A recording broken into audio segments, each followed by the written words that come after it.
Vandy, the stage is yours, my dear. Okay, this is called Deck the Halls. I remember Christmas circa 1969, a feast at our house, the Feast of the Magi. The Christmas dinner would revolve around the pheasant my dad had shot in a dinghy in a cold pond with John Snikes and flasks of brandy. The bird begged to be shot. He just begged, my father said. They damn well want you to blast him. It's their swan song, their stage play. A bird that's begging to be bagged when you're in a dinghy with a buddy, half in the bag, damn fine. Christmas dinner would be in the dining room with the table set with a burgundy tablecloth, fine silver, crystal, and 2 Christmas trees. My parents had ashtrays, large cut glass ones, next to the crystal water glasses so they could smoke in between bites. Unc Al was there, a fixture. Unc Al was portly like a bulldog. Unc Al was my mother's uncle, who didn't speak unless under extreme duress. He had a nervous tick in his eye and drank tumblers of scotch and smoked parliaments.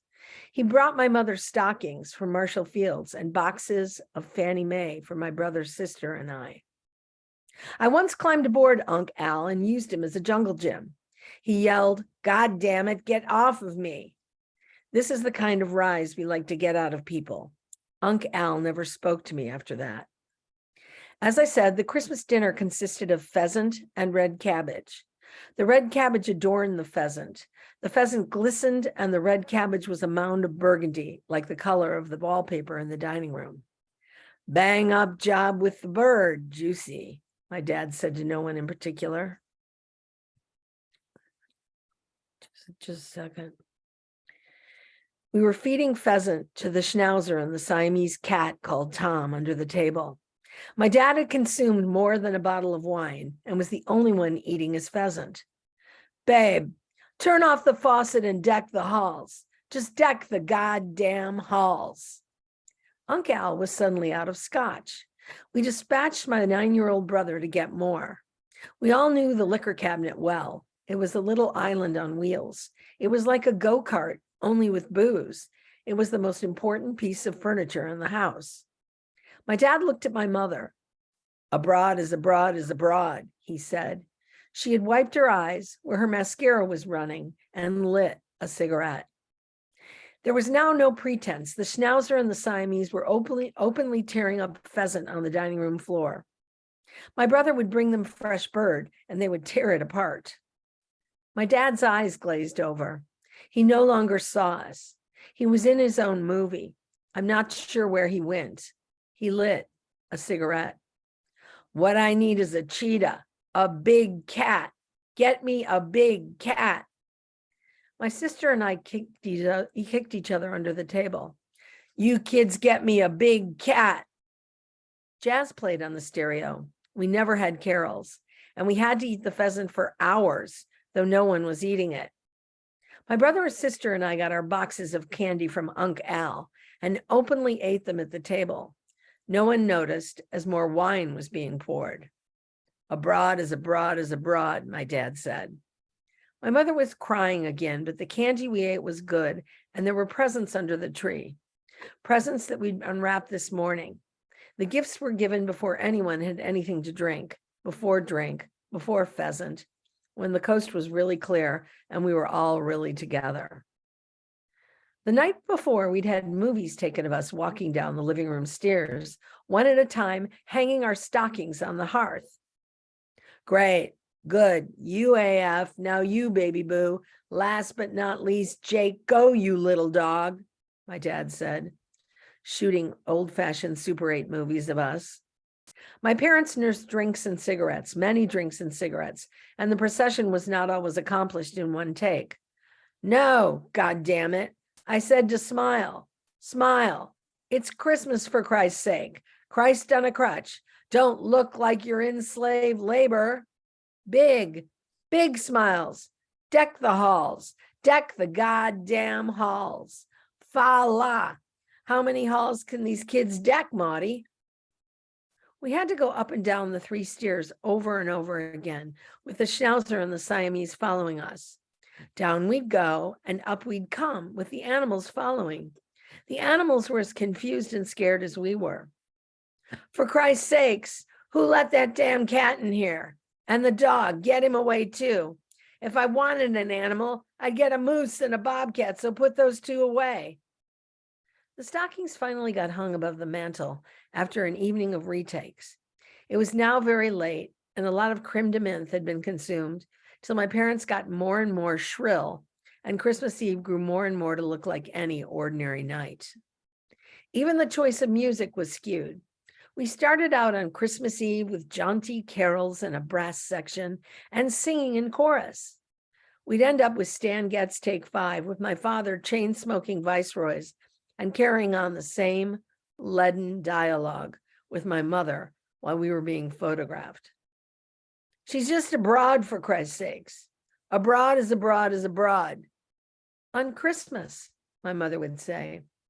She has to call the house on Christmas. I repeato, abroad is abroad is abroad. We would usher ourselves to bed as they were locked in, and it's anyone's guess when the whole damn evening would really be over. Christmas morning would start out okay because they were drinking only coffee. At least they held off for a while. We did the procession, walking down, the three of us, down the 3 stairs, my father shooting with a movie camera. We'd cross to the hearth and each get our stockings. There was a lot of glee in getting our stockings.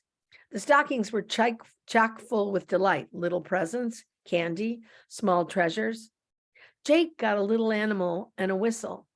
Lisa got some playing cards and junior makeup. I got some colored pencils and a sketchbook. My mom got a bottle of dry sack and a see-through muumuu. We then turned toward the tree. All the gifts were there for the kids as their parents had their boozmas the night before. There were tons and tons of gifts, gifts upon gifts upon gifts. The tree hung with glittering things, ornaments that had history, ornaments that were new. Bright carols played from the stereo. The Schnauzer and Siamese, outfitted in Yule sweaters, sat attentive and quiet. I pulled out a turquoise outfit. My dad had bought me a fluffy turquoise sweater and a matching turquoise skirt and shirt. You will wear that well, my dad said, and my mom nodded her approval. My sister was opening an outfit like mine, only in red, when the crack came. My dad was in the kitchen and we heard the crack, then the tumble of ice cubes in the ice bucket. We could hear the familiar sound of mixing, and then my father descended those same 3 stairs with a drink extended. Something to make the heart grow fonder, Maudie. My mom would wordlessly take what was offered, and we knew things would change. She's just abroad, no better, no worse, abroad. My dad was now feeding pheasant to the Siamese who had climbed one of the 2 Christmas trees in the dining room.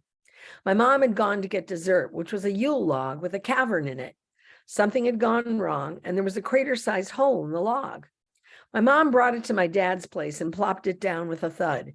She placed a meat cleaver next to the log and said, "Does anyone want coffee?" Unc Al jerked out of a private repertoire of ticks and gave a nod. My father said, "Espresso, babe, 2 lumps." We had almost gone through most of the candy. The ones left, the ones I like to savor, were the cherries encased in syrup. I bit one and savored the syrup. This was far better than dinner. This was heaven. As we consumed chocolates, our father fed more and more pheasant to the Siamese cat Tom, who now seemed stuck in the evergreen. He began to yowl, and bits of masticated bird fell into the table as my dad waited for his espresso. After one enormous yowl, the tree tipped from the weight of the cat, and the tree toppled partially onto the table with the cat on the table, screaming and arching his back. Life, better than fiction. Couldn't make this up if your career depended on it, my dad said. Unc Al twitched loudly. We laughed uproariously and kicked each other under the table. My mother came out with the espresso pot and a coffee pot for Al. Al, cream and sugar? My mother asked, using the Don's coffee service. Unc twitched towards the right, and she gave him cream and sugar. The broken Christmas tree just lay there. The masticated bits of pheasant, like tinsel, mingled with the broken crystal on the table. My mom poured coffee over to Unc. My dad had his espresso, and he took out a package of Spanish cigarettes that smelled vile. Book. I should write a book. I should get a big cat and write a book. My mother sat down at the other end of the table for my father and poured her coffee and lit a cigarette. My father had put on Verdi's Requiem, and the dark strains filled the house. We had all finished the chocolates, and there was no use as far as we could see for Unc Al. Someone carted him out. The tics were weird. But we knew the whole thing was about to be over. We had moved ourselves into the living room to look at our gifts from that morning. Did that morning actually happen? Did we sit, fresh-faced and glowing, tearing paper and finding treasures? Verdi's Requiem soared. We touched our gifts, making sure they were real. My dad was still saying, I wish I had a cat, a big cat. We knew historically that this could go on for hours. We each piled our gifts into mounds. We would soon stealthily take them into our rooms. No one could see them, so no one could take them. They were full of bright promise and days ahead of fun. Records, outfits, games, fun. We would have fun. The requirements of fun are just to have it. Boom.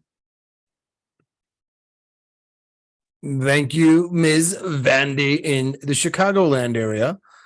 Ends with a boom. If you've been around the grit ecosystem for some time, you know that's sometimes how people end stories, but you don't have to. I think Jenice is there. Jenice, I'm going to talk a little bit because people just clearly didn't hear my voice enough earlier. Hey, Sean, just keep blabbing. No. So you're up next, Jenice, but give me a couple minutes. I wanted to let folks know. One, thank you, Vandy. And Vandy Purky, thank you very much. And by the way, these stories don't necessarily have to be predicated at all on the holidays. If you can connect the holidays with mental health, more power to you, but you don't need to. I have this podcast called Suicide Noted. Some of you know about it, where I talk with suicide attempt survivors. So if you know somebody, or perhaps it's you that will ever want to talk, I would welcome that discussion. The reason I'm sharing it, though, is we had an actual storytelling show with some of the people that were on the podcast, a few others. They told personal narrative stories. That was a couple months ago at this point. But we did something in that show that I hadn't done before. It wasn't necessarily original, but it was new to me. It was that after each person told their story, I asked that the audience send, if they had a question or more than one question, or even a comment, to the storyteller directly. And particularly if it's a question, then they can choose to answer it or not later on in the evening. So I'm going to ask that. I should have probably said this earlier because you might not have, that lens might not have been on. But if you have a comment or a question for Vandy based on what you just shared, I presume most of you, or hopefully all of you, know how to use the chat. Sorry to make you feel weird if you don't. Not sure I can show you right now. It's on the bottom of your screen. If you hit chat, and you could just message her directly. You scroll around, you'll see, yep. And you remember this, Vandy, from that show, right? You'll see Ann Purky. And then, and if Ann can hang out, then she'll decide if she wants to answer it. Because, in truth, some of the questions, she might get a question that doesn't feel right. So it's up to you. Cool? That's it. That's the only announcements I have now. I'm working my little moments of announcing things in between the stories. Thank you again, Ann. Always difficult or challenging to go first, but she's done it before. She'll do it again. Next up, Jenice, who is not in Chicago. She's not in the state of Illinois. Her state's last letter isn't confounding like Illinois or Illinois. You know what I'm saying, Vandy? Like, who thought of that? Yes. Am I doing something weird with the native population? Probably right now. I apologize. It's probably that. Keep digging a hole, Sean. Good job, buddy. Let me spotlight Jenice. Jenice, you're in Jersey today? Yes, I'm in New Jersey. I'm in Jersey. I'm originally from Spanish Harlem. Can you hear me? Perfectly. And by the way, I don't know if that's your house, but if it is, I want to move there. But it's Yeah, you don't have to let, yeah, it might be, it might not be. We don't get to know. All right, let me mute myself whenever you're ready. We want to hear your story. Okay, I'm working on this story. So let me just start that I was diagnosed with multi-personality disorder when I was 48.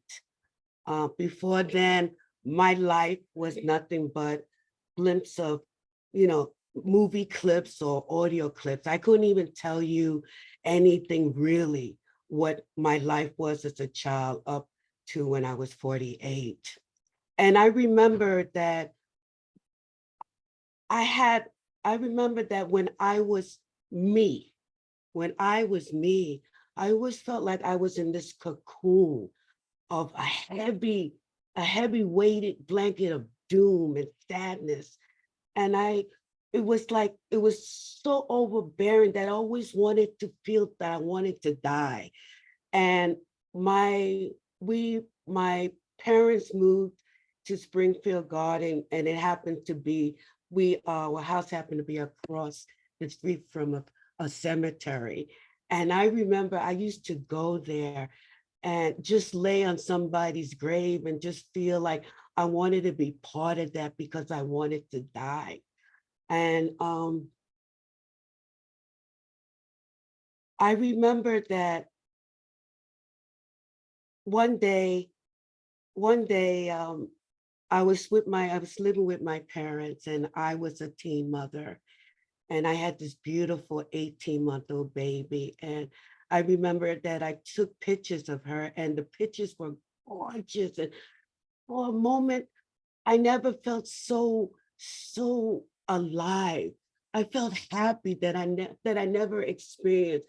And I don't know, it was because I felt a sense of pride of being a mother, or just a sense that I had somebody to love.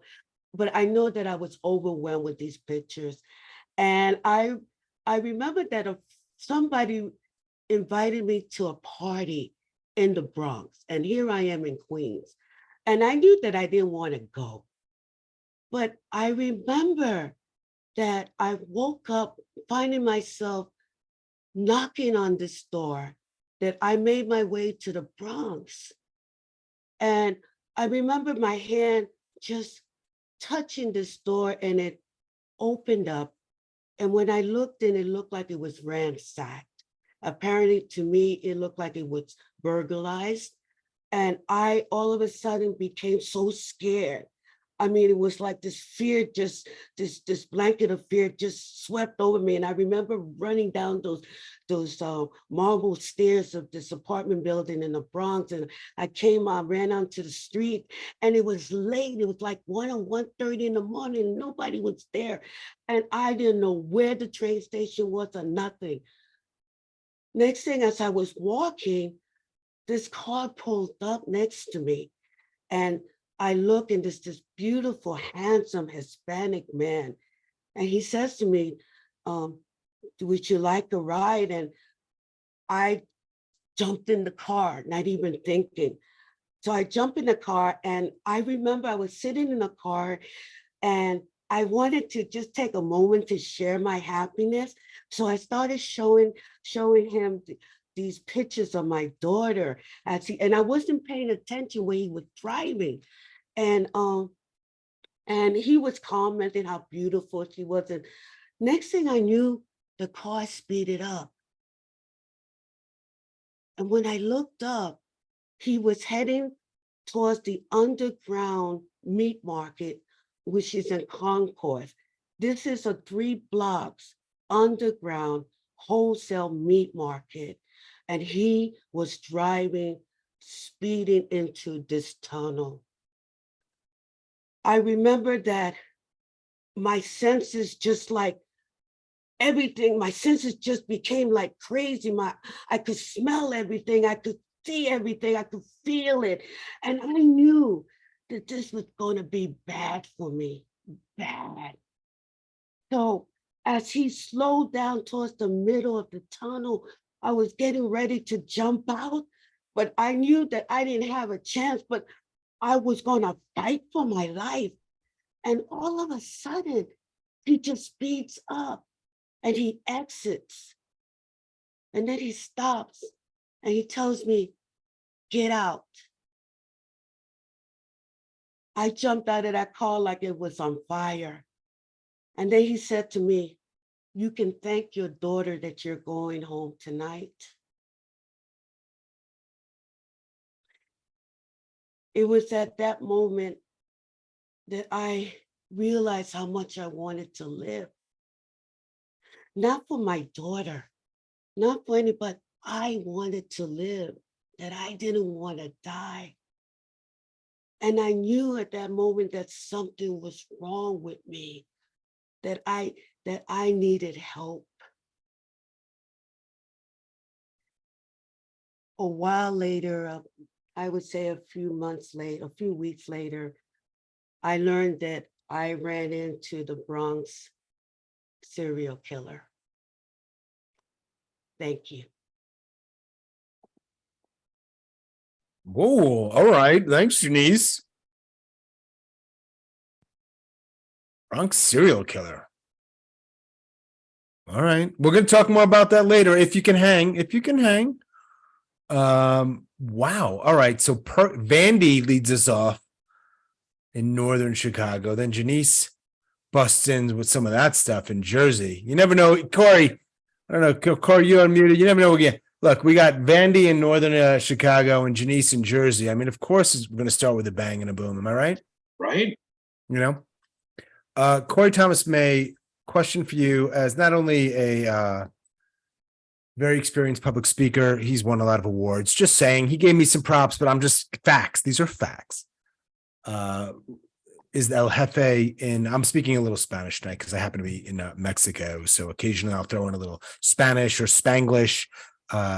He's El Jefe at NSN. Kory, question for you real quick. We're not commenting on the stories in that, like from the craft point of view. Yes, sir. But I have a question for you. Mhm. Is it fair for me to ask you, and let me take Jenice's spotlight off. What is sorry, do you have one word to describe the most important thing about a story? One word that you think, if whether I'm new or not to this whole world of crafting and telling these kinds of stories, what's the word I should be thinking about? You got one, or is that a little bit of an unfair question? Oh, I would go so far as to start with conflict. Okay. Yeah. Conflict. Because in both stories, what we've seen is conflict. Yeah. Conflict. You can almost say if there's no conflict, maybe there's no story. That's a debate for maybe another day. But all right, so that's the C word, conflict. Yeah, that's the important C word, and that's our word. Hey, ho. That's the official NSN stance. That's the important C word. Thank you, Kory. If I didn't have a chance to formally say hey to Brandi and Zach and Christy and Nancy and Mary, thank you for being here. And by the way, Mary she lives in this area, originally from the United States, and she and I went to a little carnival last night in this town of Pátzcuaro, and there were rides and games and things like that, and it was fun. So I already thanked her, but I'm going to thank her again right here. And by the way, Mary was also part of a story workshop / showcase event we did here. Excuse me. So no pressure, Mary, but you have a wonderful story. So if you wanted to close this out tonight, I mean, I think we'd all love to hear your story, but hey, it's cool if not, maybe next time. All right, next up, I believe on my list, I hope that, thank you, Jenice. I hope she's not this isn't a surprise, but I have Erica, who's always ready to tell a heartfelt story, which I appreciate. Erica, I'm going to spotlight you. And then whenever you're ready, I believe I speak for everyone in saying we want to hear your story. Okay.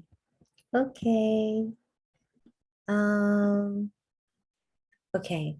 I found my people on the bus, like the man who was yelling, "We got to tell the Democratic representatives about them puppies." And I was like, yes, we have got to get this man to DC. He had the secrets to save America from hate. I would preach on the bus that I would save us all from evil political agenda. I sat next to my people on the bus. I had deep conversations, mostly about how much I missed New York City since I had moved to LA. And I would sometimes even cry talking about my ex-boyfriend who made me choose between him and my music career. I was in the middle of a bipolar disorder manic episode. I had been working a high pressure job at a high end hotel, and the stress from the job fueled a breakdown. And I began to believe that my life was being filmed and broadcast 24 hours a day live. I believed there were hidden mics and cameras lining the electric poles and wires and concealed in my apartment and really anywhere I would go. The mania causes inexhaustible energy. It was impossible to sleep, and day and night I traversed the massive sprawl of Los Angeles by bus, metro, and by foot. But more than anything, I loved to walk the city. I followed the sidewalks like the yellow brick road. The people I encountered along the way were my scarecrows, tin men, and lions. For days, I had been walking. I even walked west on Sunset all the way to Venice Beach, 15 miles. I slept on the beach that night. It was cold. Now I was heading east toward downtown LA. It's a warm August night. The Killer's Hot Fuzz album blared into my ears through my earbuds.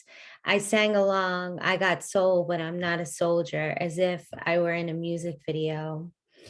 Now I end up in Little Tokyo at the Gold Line. It was a new metro line, and I wasn't familiar with it, but I saw a sign that said to Atlantic, and I knew the yellow brick road had finally led me home. My boyfriend and I had lived off the Atlantic Avenue stop in Brooklyn. And now, because of movie magic, I was going to be transported back to New York from Little Tokyo to Brooklyn, where my boyfriend would be waiting for me, having forgiven all my erratic behavior that he didn't understand. And so I boarded that train. And I knew he would be on the platform waiting for me, and that buskers would be playing the spinners, I'll be around. And he'd dance me down the platform, singing in my ear, whenever you need me, I'll be there. Whenever you call me, I'll be there, like he had when we were together. I arrived at Atlantic, but he wasn't there. But I knew he would be at the bottom of the stairway waiting for me, with a box of key lime chocolates in a fancy shiny box with silver and white satin swirly ribbon, like he had when we were together. But he wasn't there.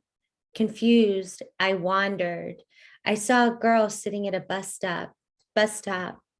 I asked to borrow her cell phone because I had lost mine a few days earlier.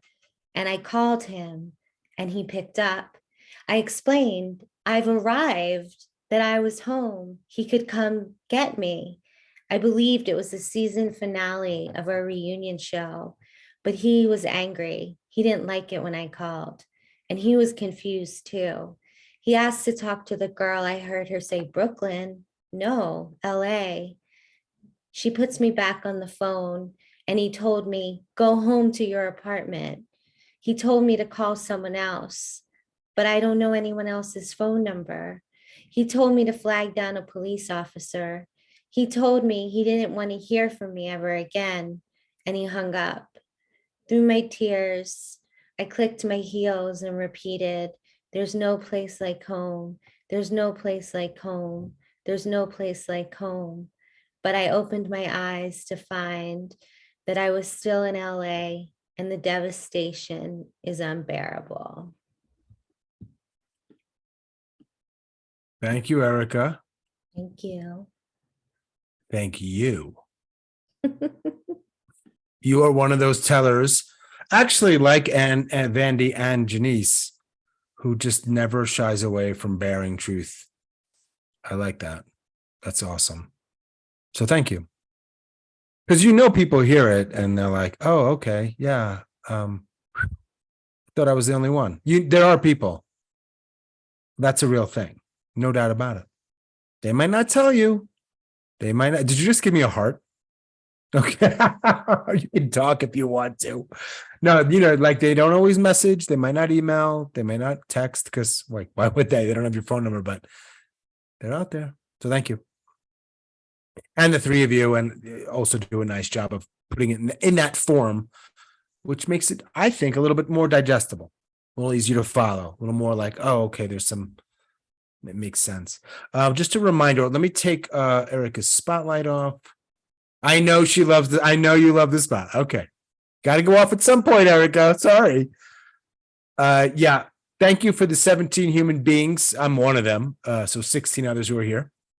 Be spending your Sunday evening in many ways. So I greatly do. I really appreciate you spending it with us, or part of it. Remember, a question or a comment for Anne or Jenice or Erica about their story, send it. And if you're thinking this might be a little bit sensitive, send it. They'll decide if they want to answer it later. But they're all grown-ups and they can decide to filter out what they don't want to. Send it. I mean, this is a space where we want to talk about things we maybe don't have the space to, or don't always feel necessarily comfortable to talk about. So I encourage you to do that.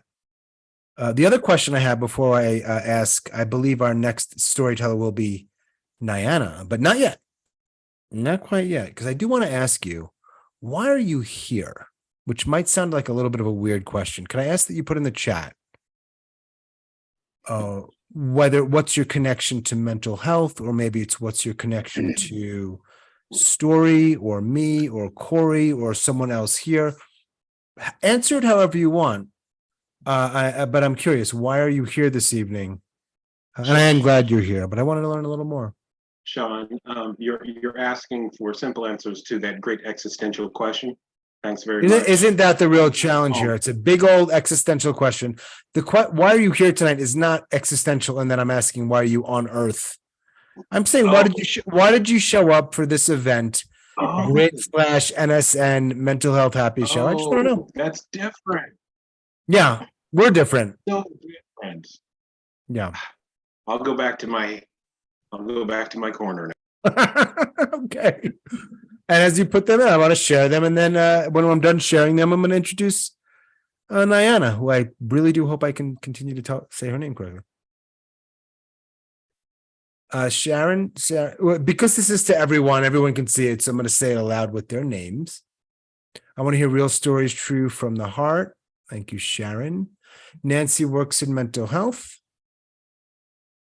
Jenice is here to share her story, and Erica for the community and sharing my story. If anyone else wants to answer that question, yeah, it's a little bit broad. I understand, very broad, but I do like to know how people end up finding these spaces, particularly spaces in which we're talking about. There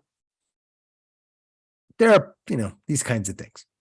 Anna said, "Hi, I found the group through an NSN calendar of events." All right, Kory's work at NSN has got at least one person and probably more here. And I'm going to share this aloud because I do think that what you wrote is important and powerful, but sometimes hearing it is too. Verbally, I don't express myself publicly often. I want to start sharing my stories. Good, Anna, good. We have these monthly más o menos, so maybe next time. Depression, anxiety, CPTSD, and thought this could be a neat way to connect with folks. Oh, awesome, Anna. I'm very happy you're here. Thank you for showing up. Mary said, we already gave the surprise away, Mary. I met Sean in Patsgrove, joined him for a storytelling workshop. He invited me to see. And by the way, Mary was, I don't want to get all weird about it, because if I say Mary was really good, there's a suggestion that I'm like evaluating, or perhaps others weren't as good. And I don't mean that, but she was really good. I'm saying it. I don't give a shit. It's my show. And Purky has lived with the mental health extravaganza. And I realize you all can be reading these too. You see them, but we're doubling down. We're going double with the reading and hearing. Thank you, Krista. Mental health support. Awesome. Yeah. And Krista found us through Meetup. We have a Meetup group. We have a few different things on the internets, the interwebs. And Clementine Kelly with an E, by the way. Very nice, supporting Brandi. All right. Anyway, the 17 humans are that you're here. Thank you again very much. Next up, we have got. Let me introduce Nyanna, who I don't think I've ever met, and I will hopefully have a chance to talk with her after. But I'm going to mute myself, and I'm going to ask Nyanna that you unmute, and I'm going to spotlight you with your permission. And then whenever you're ready, we would love to hear your story. Thanks. Don't be scared. I had minor surgery and I was black and blue from the surgery, and it looks almost all better. And I'm glad you asked that question, because I don't know, I maybe know one or two people, but the rest of you are new to me. And I surprised myself by deciding to come on to talk about mental health. And I'm glad you asked why, because it's a good way to introduce myself. I'm here because my sister was very disabled and by mental health issues. And I'm here to face my fear. I think it was very scary for me growing up with my sister and seeing things that and my family was it was really hard. And so I sort of feel like I'm a late bloomer, and I've been storytelling as a hobby for a long time, but didn't like being in the center. So I like being in a circle and doing stories and talking more about string and spirituality and stuff like that. But I'm here also because I want to write a story about my dog and my service dog, Ziggy. And he's fast asleep, so I won't show him now. But I always wanted a service dog. I didn't think there was anything wrong with me, but I just admired seeing people with service dogs and these proud dogs walking with their people. But when I was a kid, I was afraid of a German Shepherd that was so tall when it stood on its hind legs.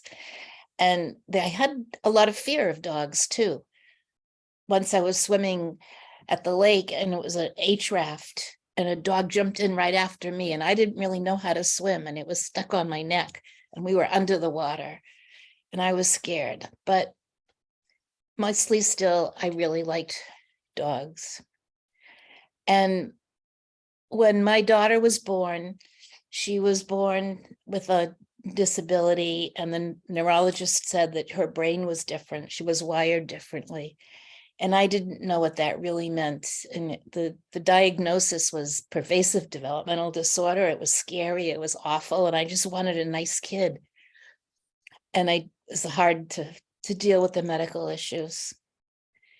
But we had a dog, a small little dog that we adopted, and it made our family very happy. And I love this little dog. Her name was Polly. And at the time, my husband was allergic to dogs. And so he agreed to get shots for his allergy. And we took our caravan and we found this beautiful little dog in the at Buddy Dog. And we took the dog in the caravan with us rolled up the windows to see how my husband would do. And the dog started coughing and sputtering, and we all started laughing. So that was how we got our Polly dog. And my daughter, Molly, called this dog her sister. And it was the first person that my daughter spoke to. It was pretty big. It was pretty special. And she really loved this dog, and we all loved this dog. And it was pretty cool, chilled out Shih Tzu. She could tell when we had a stomach ache or someone wasn't feeling good. She'd just go over and climb up on you. And I remembered if we were on the ground playing Scrabble, the dog would come over and come down and want to be with the family playing Scrabble. And it was just a sweet dog. Well, it turns out many years later, my daughter is mostly grown up, and I'm dating a man who has Parkinson's disease, and he has a lot of difficulty getting up in the morning. And he's a difficult kind of person, but I'm loving him, and we're having fun singing, and we don't really talk a lot. We mostly communicate with songs and singing back and forth, and it's kind of fun. but I joined a support group. I had for spouses and people with Parkinson's disease. And I was the only one that wasn't married. Everybody else had been married for a long time. And I was the only one that was just a special friend, but I got a lot out of the group. And one day we were talking about how to take care of ourselves. And the director of the group said, she had us using hand cream and taking care of our hands, going like this and just being gentle. And she said, think about something you really, really want. And it just popped into my head. I really, really want a service dog. And I didn't have very much money for a dog. And I knew it would be really hard to find a service dog. And I didn't know very much about it. And I didn't know how I was going to get a service dog, but I wanted one.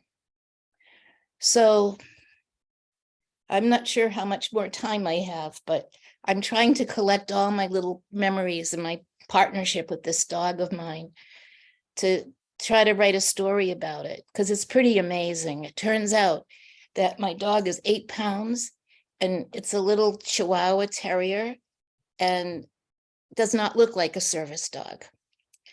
And we've had a lot of flack. People would say to me, it's not a service dog, but I trained the dog with help from some other people. And there was a lot of resistance. People who look normal can't have a service dog. Service dog has to be a certain breed and it has to have a vest and all this stuff. So it's been about 10 years that Ziggy's been my service dog. And I really want to honor the fact that this little dog is a pioneer. And we were like the first people that, I guess, part dog in person, that have a service dog, that legitimate service dog that isn't for somebody with a big major disability. So I have a hidden handicap. And having my service dog, my friends, one of my friends who had some deafness said, oh my goodness, why would you want a service dog? There's nothing wrong with you. Why do you want people to know? And it was sort of like my coming out when I said I had a service dog. It was, oh, I've been coming out as being a special needs person. And there were a lot of conflicts. People just said he's not a service dog. And the first mentor who was going to help me, she had a dog that was a beagle, and she was going to teach me how to be the owner and teach and train a service dog. And she gave me some instruction, and she told me to go to the internet and make a fake certificate and get a fake jacket. And it just didn't sound right. So I parted ways with her. And later on, I found out that her dog had bitten someone at our conference that I wanted to go to with my dog, and we weren't allowed to go. So there's been a lot of ups and downs, and I've learned a lot about dogs. I've learned more about myself, and I'm looking over there because he's sitting over there, but his name is Ziggy. I'm going to get him to show you. Ziggy, come here. Come. Willie, sit. Come here. I'm not getting him. He just ran away. Anyway, he's about this big and he's 8 pounds, and he's fuzzy and fluffy and very, very smart. And I've learned more from this dog than I've had from anybody else. And I just want to end by saying that I think it's like interspecies communication. I didn't know, I don't, sometimes we're on the same wavelength. Right now, he doesn't want to be caught. But when we're on the same wavelength, it's really, really beautiful. And I don't like to call him a service dog. I like to call him my wellness partner. Thank you. Thank you, Nyanna. Thank you. Like a sort of broad range of stories. Fascinating. By the way, Nyanna, where are you? Where do you live? Oh, I'm in Concord, Massachusetts, near Boston. Of course you are, because there's something in the water.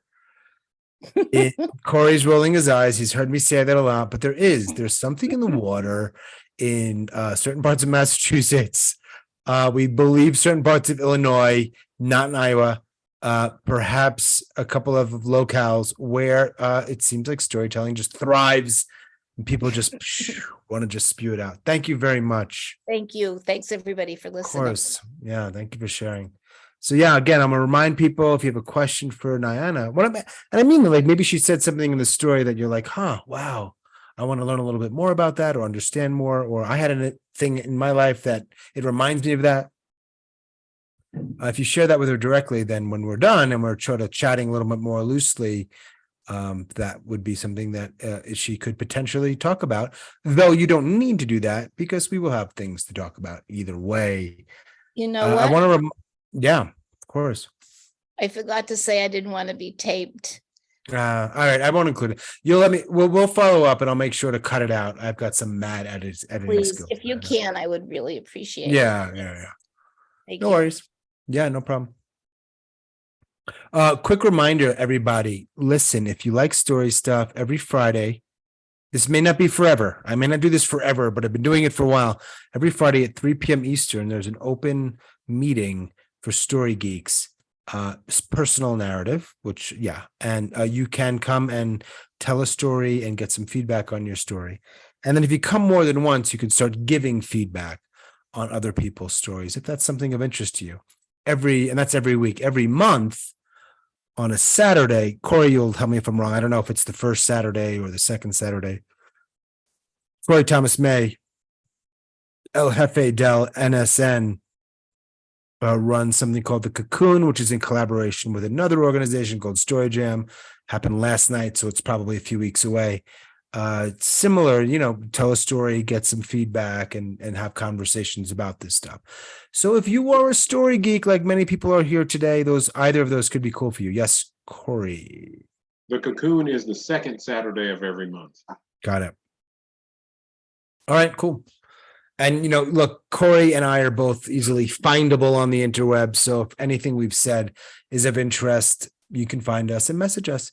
Let me introduce to you our next storyteller. Her name is Sharon. I think based on her background, she's in North Carolina, but I'm not sure. She might be in Bermuda. She might be in Tanzania. She might be in Kazakhstan. We don't know. Are you in North Carolina? I am. Yeah. Awesome. I'm going to mute myself shockingly, and then we're going to hear your story. Cool. Okay. Thank you. Hey, everyone. I have a question.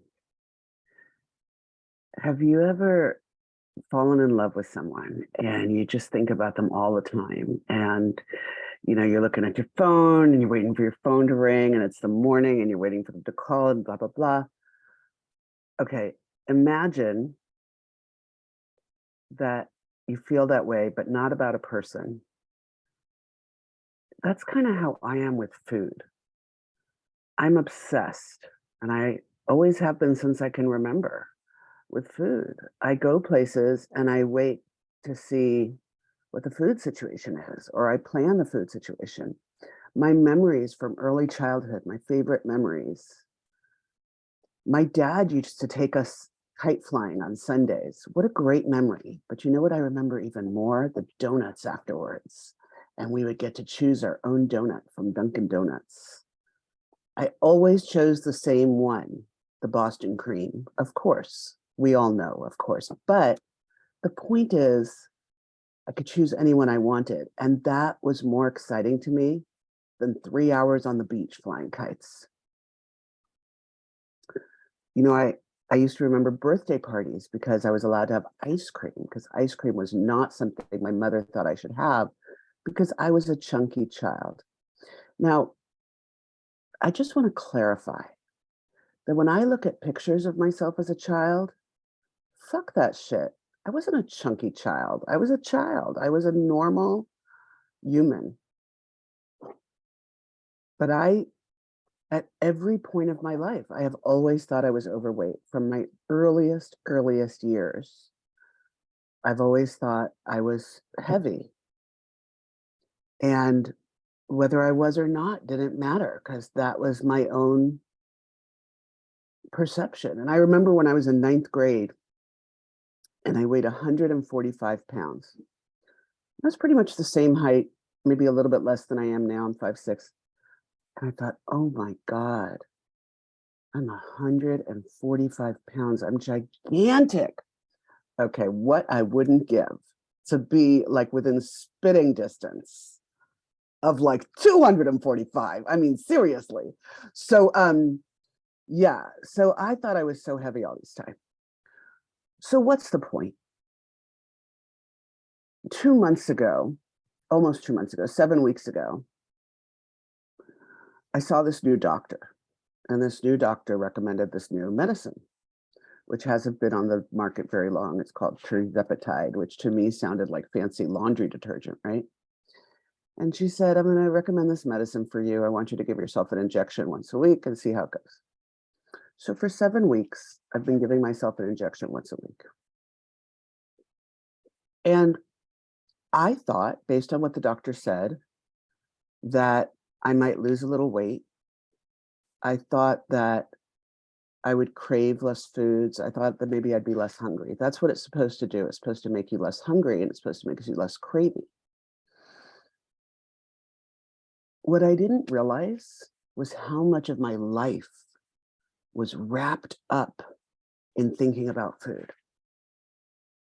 And how much fucking free time there would be if I wasn't obsessing over food. I went hiking. I like go for 20-minute walks with my dog instead of 5-minute walks. I call up people and go out, and not for lunch, not for dinner. So I'm in this weird phase of, gosh, this is so interesting. I have energy. I want to do stuff. And it was only belatedly that I realized the medicine doesn't give me energy. There's not speed in it. It's not like Ritalin. But taking away from my brain the obsession that's been there my whole life. I remember when I was a teenager, and I would wait until everybody in my family was doing something else so that they wouldn't notice me going out, going to the corner store. I would buy everything that I could fit in a bag or two, everything that I could afford from this corner store. I would bring it home. I would hide it on the porch until everybody was sleeping. We had a screened-in porch that was perfect for hiding food.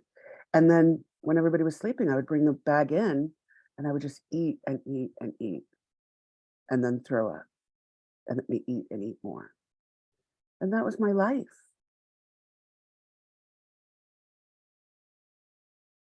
I didn't think it was normal, but I also didn't tell anyone. I didn't think I needed help. I didn't think that I had an addiction or an illness. But in the last, I guess, few weeks, when I feel a little bit more free from this illness and this addiction and this obsession, I guess I just want to share that I feel sorry for myself. I'm 55 years old. I feel sorry for the 50 years that went by with me not fully enjoying the kite flying and the concerts and the weddings and the friendships, because one bad meal would destroy it all. One disappointment where I was looking forward to something and didn't get it would destroy my mood. And I'm just grateful that for however much time I've been given this gift of being able to see life and not being focused on food 24/7. So thank you for giving me a moment to share. Thank you, Sharon. Yeah. Mm-hmm. People are, yes. Thank you, Kory. If you have a question or a comment for Sharon, you can message her directly. Can't guarantee. I didn't know in advance. We don't do advanced signups here, so I don't necessarily know that all the storytellers can hang out afterwards. But there is certainly no harm in messaging Sharon directly in the chat, and she can answer it if she'd like. Thank you, Sharon. Really powerful stories this evening. Thank you to all of our storytellers. We're not done yet. But yeah, thank you. There is something, I'm talking to everybody, but I'm kind of a little bit talking to Kory. Hey, Kory. Kory, there's something about vulnerability, but I have to say before we just sort of, like, I think that word gets, I don't know if the word's overused or slightly misused, but there is something about people genuinely sharing true shit. And I believe part of it's in service, you know? It's not just, I mean, look, we all tell stories. We want to get it off our chest. We want to let the world hear it. I get that. But I feel like, and forgive me for this slightly sort of corny moment, I feel like you can kind of tell when somebody's doing it, not just for themselves. It's a little bit more for like, hey, maybe you're out there, you've gone through something. Maybe there's something we can connect on here. You know what I'm saying? Yes. I think it has a lot to do with the energy of the teller resonating within each of us. Yeah. There's some real, when someone is vulnerable, I think it allows the other people, grants the audience permission to be vulnerable and let that message resonate within them. I think that's an energy thing. If you would And like, yeah, or, right. So interesting. When I hear the word energy, I kind of roll my eyes a little bit. That's just my cynical New York way of being, but I think you're right. There's something, a little texture to it that you're like, oh, this is a little bit different. it might be something like, might be some grit or something like that. What a weird word. Can I elaborate a little bit on that? Of course, Jenice. And then, by the way, David, if you're still here, you're up next. I hope you're still here. Yes, Jenice. Story has a way of stimulating the chemistry in your brain. Right. So so that it can make people feel empathy. Stories can make them feel fear, and it's a very powerful way to connect to our humanness, to connect. Yeah, for sure. But still, sometimes I feel like people are full of shit. I don't like those people. I'm just saying. Well, I think what you just mentioned is the vulnerability, being vulnerable. And I think that's I think that's what makes that makes when you're willing to show when someone is willing to show that they're fearful or their weakness, that we all have that and we can identify with that. Yeah. And that's what joins us, Right. Yeah. I'm not able to quite find the idea or the words for what I want to convey. And I've learned in that case, don't talk. But you can tell probably thus far, I'm not good at that. So, but I'm getting closer to it. There's just something about that word when it's real is like powerful is not even strong enough to describe it. But when it's inauthentic, I almost want to do the vomit emoji. Yeah, I think what you're saying, spiritual. I find that storytelling is spiritual. It awakens that part of you that you sometimes, like with Sharon's story, I can relate to it because I've been there, you know. So right there and then I feel human, that hey, I'm not alone. Yeah, I'm not alone. That word comes up a lot. Yep. Yeah. All right, cool. So just so you all know, it's 8:07 Eastern. Is it Eastern or Central? Is that Central? 9:07. We've got David, who's in Kansas, is up next. He's wearing a hat and glasses. And then we've got first timer, at least to this little world, Nancy. And we'll find out where Nancy is in a moment or in a few moments. Real quick, I'm going to ask all the storytellers that can hang out after Nancy's story, who's last, to let us know you have a moment to sort of share if you're doing something in the storytelling world. I know some of you are producing events, teaching classes, going to this event. So you have an opportunity to do that. Kory, before I introduce David, I want to let people know, and then I want you to tell us a little bit more about NSN events. On this Tuesday, I don't have any links for you. So if you have an interest in any of this, you need to find me and message me. Tuesday, we got this event. It's not really a grit thing, my organization. It's really more through Kory's thing and a few people who we hang out with a lot. And it's called Food for Thought. And it's going to be stories that are all centered on food stuff. That's this Tuesday. Mm. And then, so you all know I will have another 99-second story slam probably in January. If that sounds interesting or you know about it, just be on the lookout for that. And we may do another sometime soon suicide noted story show. And again, that's people who are suicide attempt survivors, and they're taking stuff and putting it in this capsule, this container of 5 or 7 or 9 minutes, whatever it is, a story. A couple people who are here tonight were part of that first event. And yes, Kory, yes, sir. But a couple of things. First of all, Food for Thought will be on Tuesday at 7 p.m. Central Standard Time. Yep. And if you are interested in that link, I will get it for you. Just message me. Also, I got in the chat bubble, Brandi Harnest is signed up to tell a story, and let's make sure that she has the opportunity to tell her story as well. Sorry, Brandi, you're totally gonna be up after you'll be up after Nancy. That's cool. We don't really have a formal sign-up system, but it might have been done through NSM. There might have been. It's all good. Me and NSN and Kory are still always working. Kory and I are always working out the balance in our relationship. Is that fair? Is that not? That's my job, buddy. Just keep your shirt on. So yeah, of course, Brandi. Yeah. So we'll have David, Nancy, and Brandi. It's gonna be a phenomenal way to end the show. I'm psyched that you're telling, and I'm really glad that everyone's hanging out. All right, Mr. David in Kansas, freaking Kansas. There's no one here from Kansas except for you. I'm gonna shut up. You're gonna tell a story. Thank you, sir. Hey, Sean. Yep. I think because he's in Kansas, I've got more than a feeling. Oh, Jesus. Okay, you're done. Yeah, Muting Kory now. let me preface all this by saying I was born and raised, schooled, and educated in Southeast Pennsylvania. And hopefully some of that shows yet.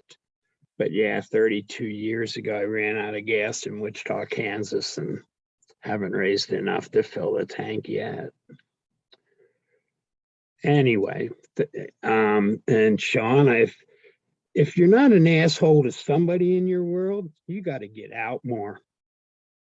Because we're all an asshole to somebody. Just how it is. This the background context, then I'll go. This will be the chapter before the chapter in my autobiography. And that the chapter after this is entitled, How the Hell Did I Get Here? And I was in 5th grade at the time. So now let's go back a few years and try to conjure up memories, and hopefully you have some to follow along of how we all learned to talk, or most of us that had all our senses with us anyway. We observed as little babies, and we started to recognize sounds from not sounds, and primal sounds, mom's voice, dad's voice. We studied their lips, we stared in their faces, they'd come in close. And we learned language. Brain develops through it, through the connection, through the love. We learn language. Now imagine you grow tumors in your ears. And very slowly over the process of learning language, the volume goes down and down and down and down and down. So the compensation from the inside, because you have no differentiation from what normal is, you are just you in that little baby. And man, your world's getting quiet, but you're studying the faces harder, you're the nuances of it all, your brain's pushing the other senses to get it. And those other senses I'll come back to. But the brain at an early age is getting some real work out there. It was dinner when mom and dad set a trap for Dave. Dad said, you finish your plate, I'll take you to Dairy Queen for ice cream. And I didn't flinch.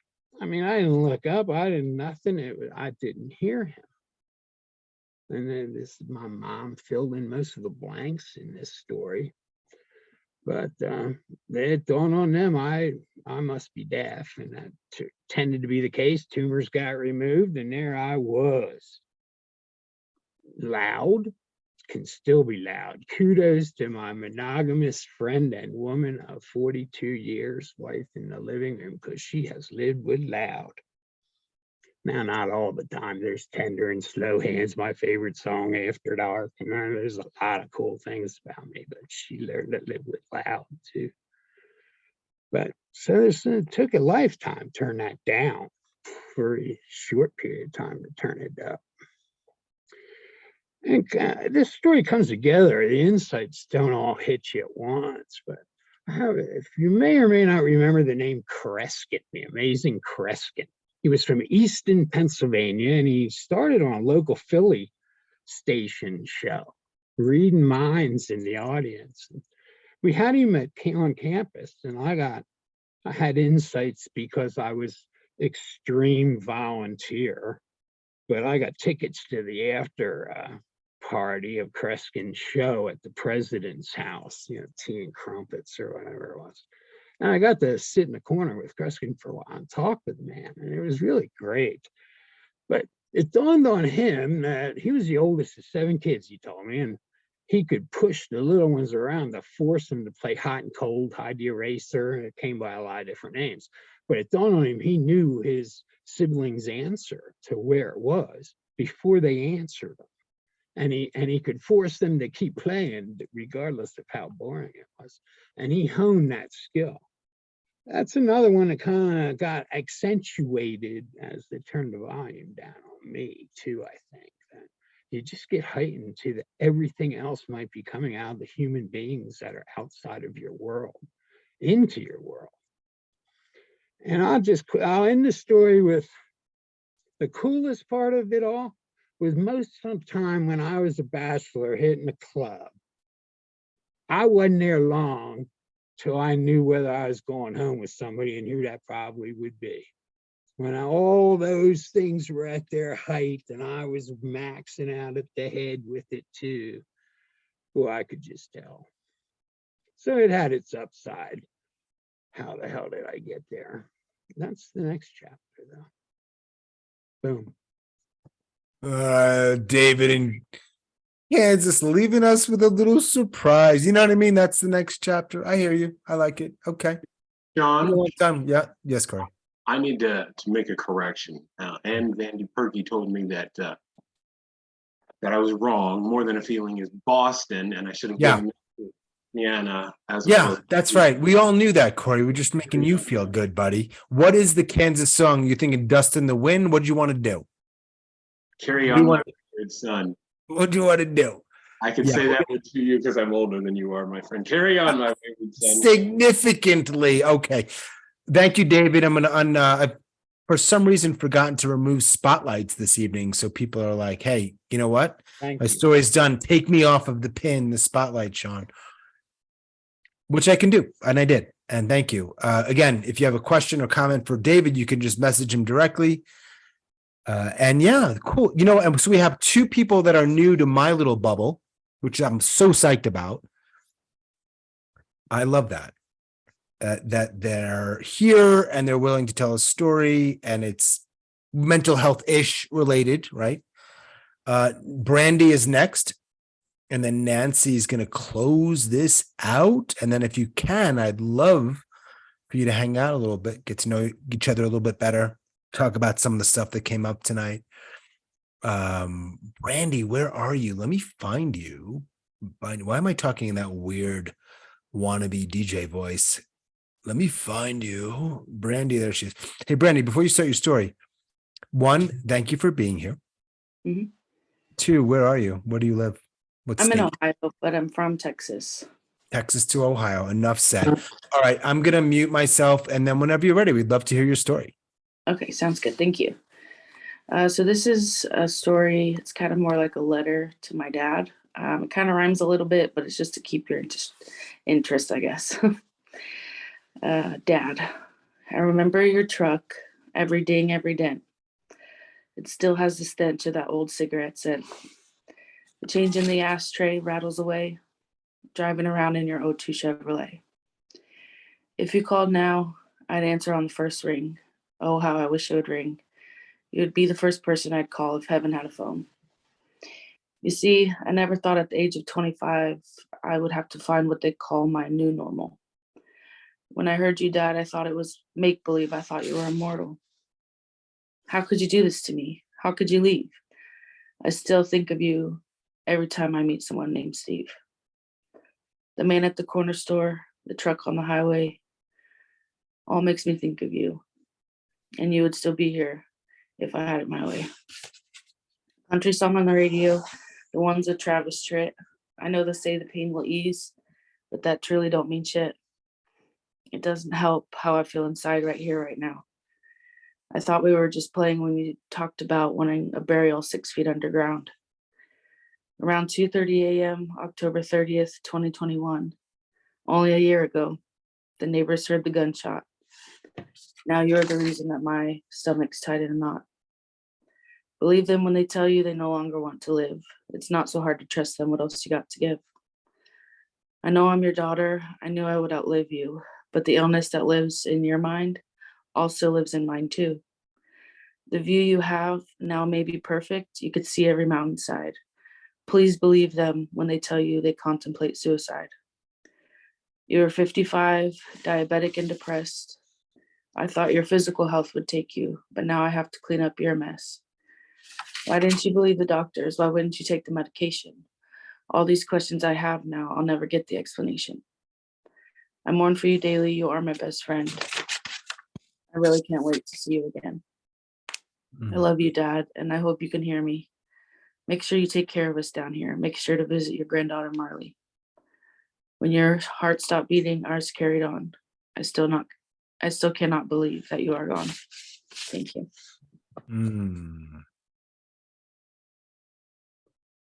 Thank you, Brandi. Wow. Yeah. All right. Talking about vulnerability. There it is. For real.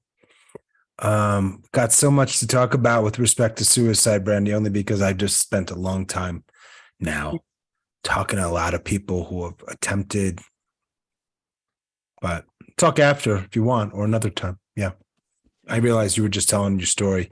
Wasn't necessarily an invitation to have an extended conversation with me, but we're in the space. So it's up to you.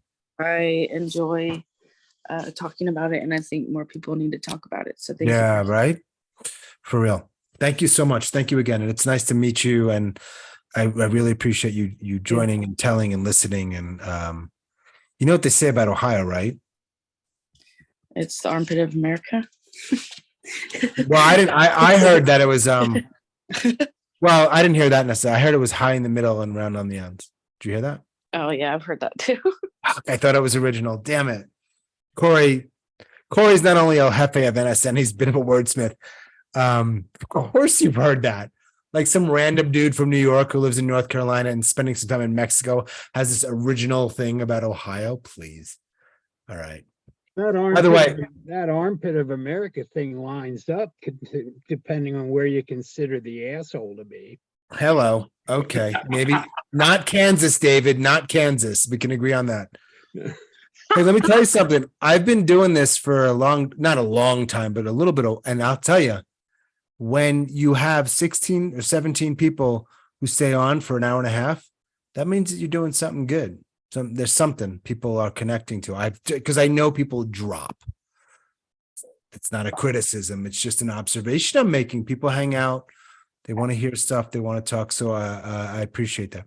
All right. Our final storytelling this evening is Nancy. And Nancy, before you tell your story, I know you have something you want to share. And in addition to that, I'd love to hear, where are you? Hang on. I'm going to unmute you. You got to unmute. And let me spotlight you. Hang on.